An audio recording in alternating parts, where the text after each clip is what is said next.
Hello, leaders. Welcome to week 2. This week you have a lot of chapters in the Nordhaus leadership book to read, but you'll notice those chapters are all really short. It should not be a heavy lift in terms of the amount of reading that you have to do, but it is a lot in terms of understanding the various leadership theories that are being talked about. And it might get a little bit confusing, so let's make sure we understand the difference between these different leadership theories. Chapter 3 is about leadership style and understanding that some leaders have a very different perspective or different style on leadership. Can you identify when someone has a laissez-faire style or when they have an authoritarian style, for instance? There are 3 main different styles. Democratic is the third style. Which style are you? You'll be taking a survey or questionnaire at the end of the chapter for you to identify which style that you lean toward. And please remember, when you take these surveys, there's no right or wrong or better than or worse than. So be honest with yourself. Sometimes when we take a survey, we might be thinking, I'm one way at work, or I'm one way at home, or I'm one way when I'm at my best, or I'm another way when I'm at my worst. You'll just have to sort of be instinctual and write down really the first instinct that comes to mind when you read the questions. I think that's the best way to sort of be honest with yourself. Chapter 4 is about tasks and relationships. So it's a leadership theory that we're all sort of on a spectrum of being either more relationship oriented or being more task oriented.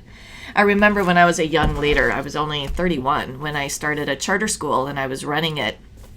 And I really was lacking some social skills that I had to quickly learn and get better at. And leadership is such an amazing opportunity for self-improvement and understanding ourselves better and becoming more skilled in a variety of areas. And I actually took this task and relationship survey when I think I was 35. So I'd been leading for a little while. And I was shocked to realize how task-oriented I was.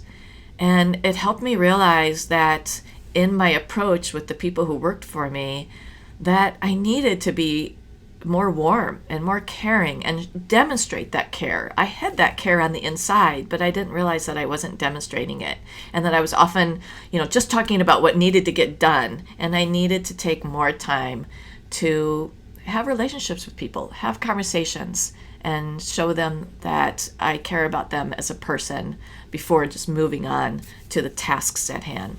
So you might be really interested in finding out which way you lean. And is that where you want to be? Maybe you want to, if you're really relationship oriented, you realize that you need to get down to business and be more task oriented. Chapter 5 is about skills. And it places skills into 3 main categories.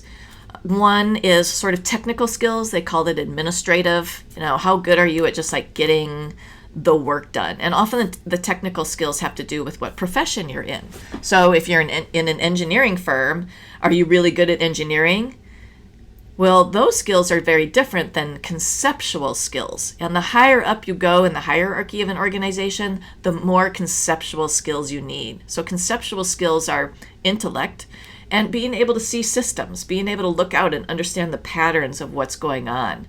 So yeah, if you're the head of an organization, you might not need the technical skills of knowing how to be an engineer as much as you need the conceptual skills for leadership.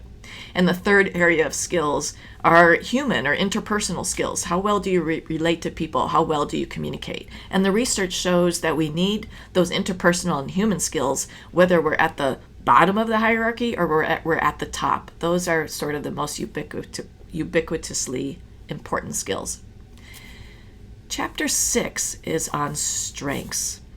There are a lot of different strength theories out there, and they can be really complicated. Again, at the end of the chapter, you'll be taking a survey to help you identify some of your strengths, and hopefully you'll be a little bit pleasantly surprised. It's a point of pride. It's fun to take those surveys and realize, it turns out that I have some strengths that I am now realizing more than I was aware of because of taking the survey. When we become more aware of our strengths, then we can emphasize them and really show up with our strengths. But it also helps us recognize the strengths in others and appreciate those. And as a leader, we want to surround ourselves with people who have various strengths. Sometimes people tend to naturally gravitate toward people like them. There are leaders that hire people that are real similar to themselves. But to build a good team, we want to hire people or have people on our team that have different strengths than we do. So for your group work this week, you're going to be writing about some of your skills, whether you're task or relationship oriented, and your strengths. And that way you can get to know your group better and you can see how you're going to work together and what roles each of you can best play based on your skills and your strengths and your leadership style. For your discussion, you're going to be applying some of this theory to a public leader. So choose someone that you really admire, or at least someone that you're really intrigued by. And it'll be interesting for you to get to read one another's leaders and who you chose and how you analyze those leaders. So you'll be thinking about those paradigms. I said last week you're going to be using those 4 paradigms of justice, critique, care, and the profession all throughout the course. So looking at the leader that you chose, which paradigm do you think that they operate in? What style do you think they are? Where do you think their strength is? So this will be helpful in your day-to-day life as a leader for you to start seeing through these lenses as you meet people and understand people that you work with. You'll start to identify like, oh, that person has a style that's very democratic, or that person is very laissez-faire, and maybe I need to help them be more involved in their leadership. You'll notice that this is one of the weeks that you have a short paper to write. So you'll be applying these theories once again by writing about an ethical dilemma, one from your real life. Remember, an ethical dilemma has no right or wrong officially. You could solve an ethical dilemma in various ways, and it'll be interesting to see how you solve your ethical dilemma. But I am asking that you use the PLUS model as your method for solving it. That's just one approach, but I'm asking you to use that, and that is in the Ethical Line book. And then finally, I also ask you to upload the ethical code from a profession that you're involved in, or maybe it's one you've been involved in the past. It's good to be aware of what the official guidelines for ethics are in our profession so that we can apply those in our work. I hope you enjoy learning these different theories this week, and I hope you enjoy learning how to apply them to real life.